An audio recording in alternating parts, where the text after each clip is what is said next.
भगवान ब्रह्मा जी के समीप गए और कहा, सबका तेज अपहरण हो रहा है, सूर्य भी निस्तेज होते जा रहे हैं, हम देवताओं की शक्ति क्षीण होती जा रही। महाराज मुझे पता नहीं कि इसका कारण क्या है, आप कृपा करें। तो ब्रह्मा जी ने बताया, चिंता मत करो, ये दिति के गर्भ में विराजमान भगवान के दिव्य पार्षद जय और विजय, वही अमंगलकारी रूप आचरण करने वाले जब प्रकट होने की भावना कश्यप जी ने बताई तो दिति ने रोक लिया। 100 वर्ष हो गए, प्रसव ही नहीं होने दिया। ये सनक सनंदन सनातन सनत कुमार के शाप से जय विजय दिति के गर्भ में विराजमान है। देख लो, भगवत प्रेमी महात्माओं का अपराध करने पर वैकुंठ से भी नीचे पतन हो गया, जो कदापि ऐसा शास्त्रों में नहीं पाया गया। वैकुंठ में प्रवेश पाने के बाद फिर इस जगत में आना नहीं होता। यद गत्वा न निवर्तन्ते तद धाम परमम मम। लेकिन धाम में भी भगवत प्रेमी महात्मा का अपराध बन गया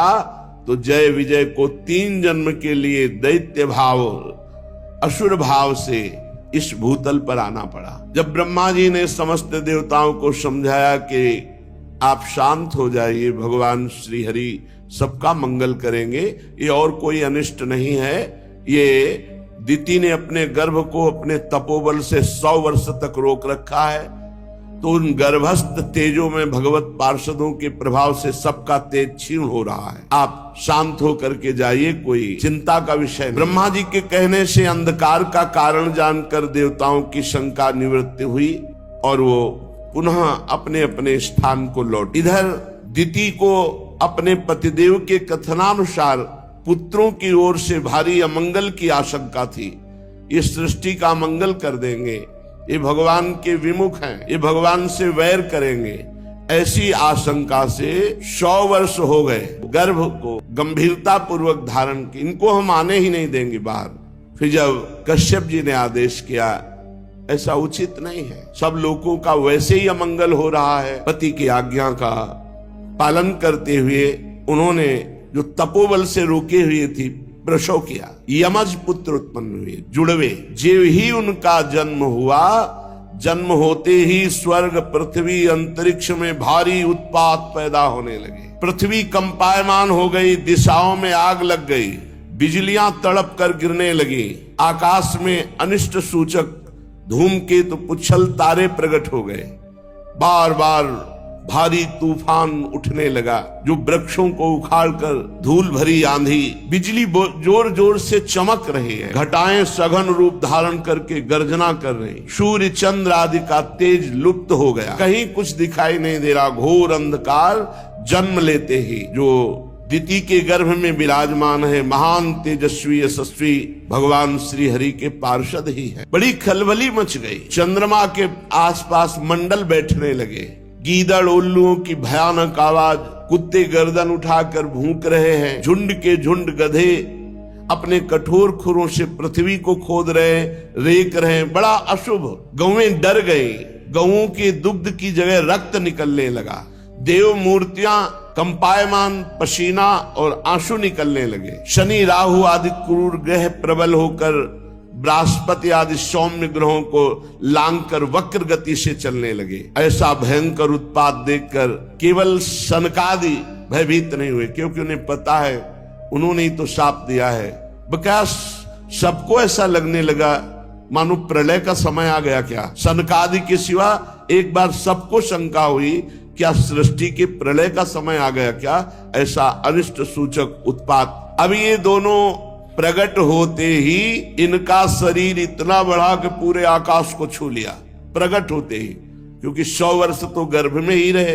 भयंकर पराक्रम, बलशाली, आकाश को घेरे हुए ऐसा शरीर। वो इतने ऊंचे थे कि उनके मुकुट का अग्रभाग स्वर्ग को छू रहा था। मुकुट को आप नहीं देख सकते, इतने ऊंचे थे। उनके छाती और भुजाओं से दिशाएं आच्छादित हो गई, भुजाओं में ऐसी चमक कि दिशाएं प्रकाशित हो रही थी। अब जे भी उन्होंने पृथ्वी पर कदम रखा तो ऐसे भूकंप आ गया, पृथ्वी कांप गई।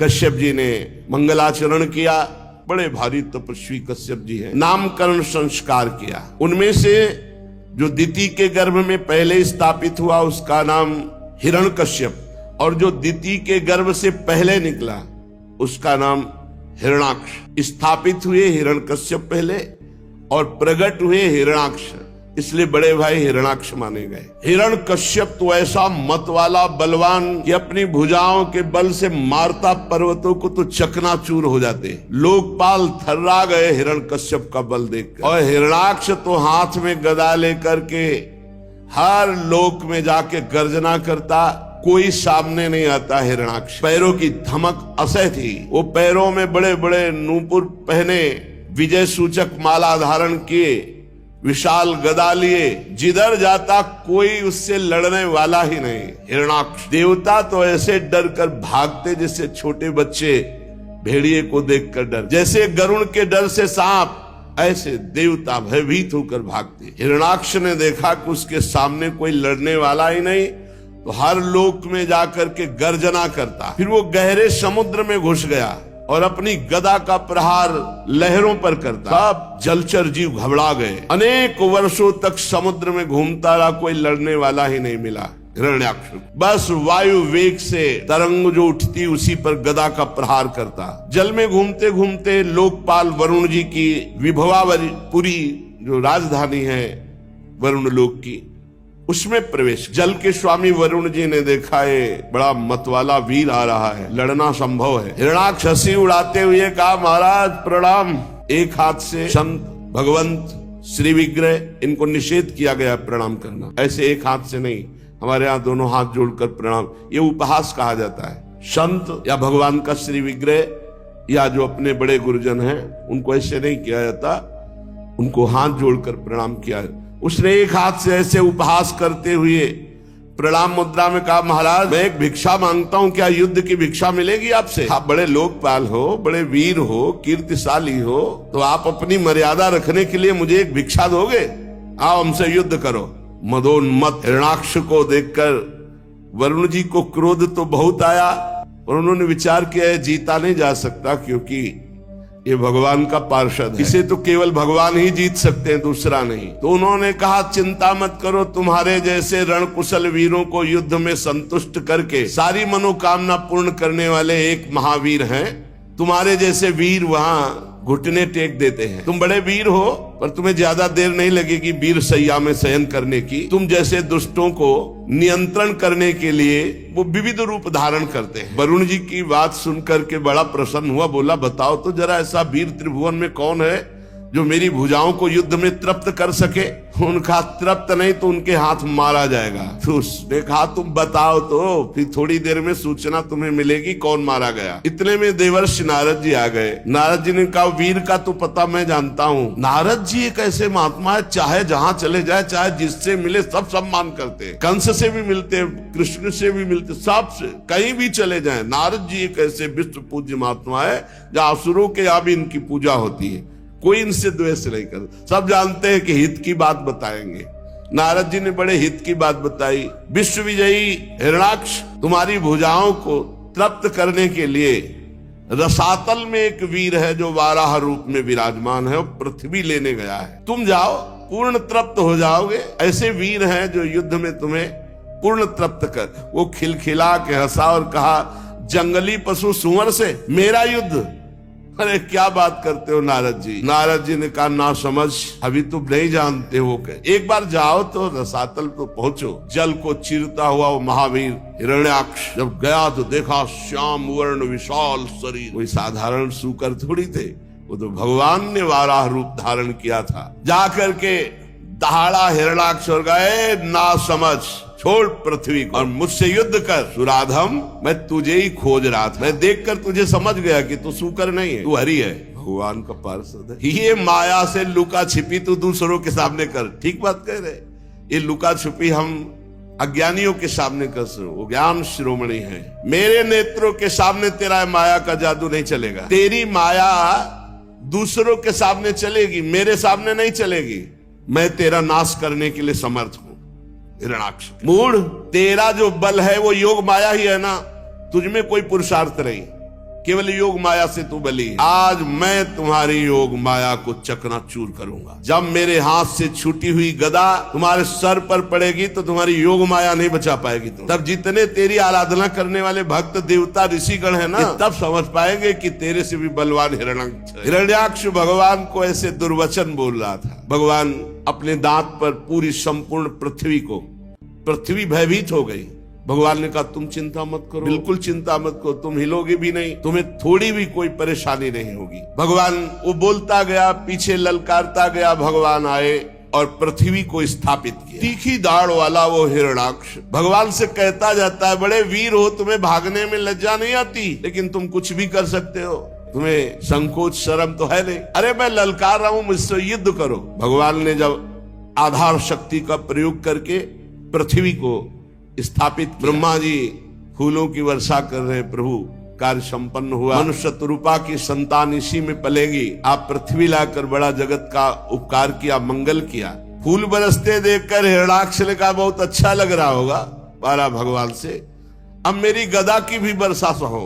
और उसने भगवान को कट वचन कहते हुए गदा का प्रहार किया। भगवान ने सहज में उसकी गदा फेंकी हुई पकड़ ली। अरे दुष्ट, तुझ जैसे मृत्यु पास में बंधे हुए अपनी आत्म प्रशंसा करने वालों पर महापुरुष जन ध्यान नहीं देते। आत्म प्रशंसा करना अपने सारे पुण्यों का नाश कर लेना है। आत्म प्रशंसा का मतलब होता है अपनी मुख से अपनी बड़ाई करना, कभी नहीं करना चाहिए। इससे सारे पुण्य नष्ट हो जाते हैं। तुम क्या समझते हो हमने ये किया, हमने ये किया, वो सब जा रहा है, सब खत्म हो रहा है। अगर कोई तुम्हारी प्रशंसा करने लगे, राधा राधा राधा, तुरंत काट दो, राधा राधा राधा। अरे भगवान की कृपा, गुरु की कृपा से कुछ बन जाए तो बन जाए, मुझ जैसे अधम से क्या बन। ऐसे अपनी प्रशंसा करना और दूसरे की निंदा करना सारे पुण्यों का नाश कर लेना है। भगवान कह रहे हैं तू अपने मुंह से आत्मश्लाघा कर रहा है, अरे अभागे तू मृत्यु के पास में बंधने वाला है। हाँ, तुझ जैसे वीर से मैं भयभीत होकर भागूंगा। अरे भाई मेरी सामर्थ्य कहाँ कि तुम्हारे सामने खड़ा हो जाऊं। भगवान